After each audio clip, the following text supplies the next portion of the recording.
ایک بھائی نے کل بھی سوال بھی جو آیا تھا تو رہ گیا تھا، آج پھر انہوں نے پوچھا کہ ایک حدیث میں آتا ہے کہ حجر اسود اللہ تعالیٰ کا ہاتھ ہے، آیا یہ حدیث درست ہے؟ یہ روایت جو ہے نا کہ الحجر الاسود یمین اللہ فی الارض، کہ حجر اسود جو ہے یہ زمین میں اللہ کا دایاں ہاتھ ہے، یہ حدیث نہیں تھی، رسول کریم علیہ السلام سے یہ الفاظ ثابت نہیں۔ ہاں بعض نیک لوگوں کا مقولہ، کچھ نیک لوگ جو ہے نا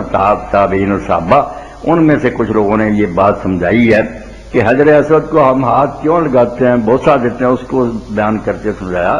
کہ جیسے کوئی آدمی کسی بادشاہ سلامت کو ملنے کے لیے جاتا ہے تو اس کے ساتھ مصافحہ کرتا ہے، اس لیے اللہ تعالیٰ نے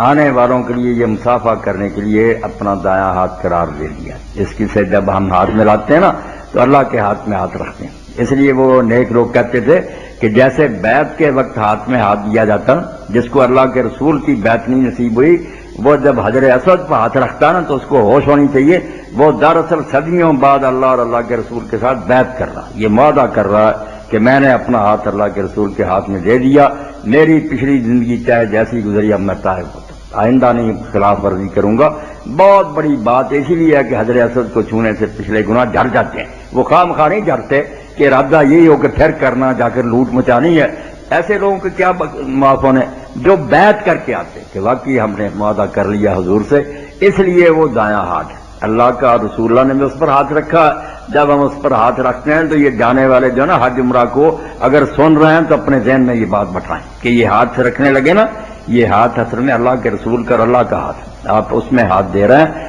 آپ انسان بن کر رہنا۔ جی بات درست ہے، حدیث نہیں تھی۔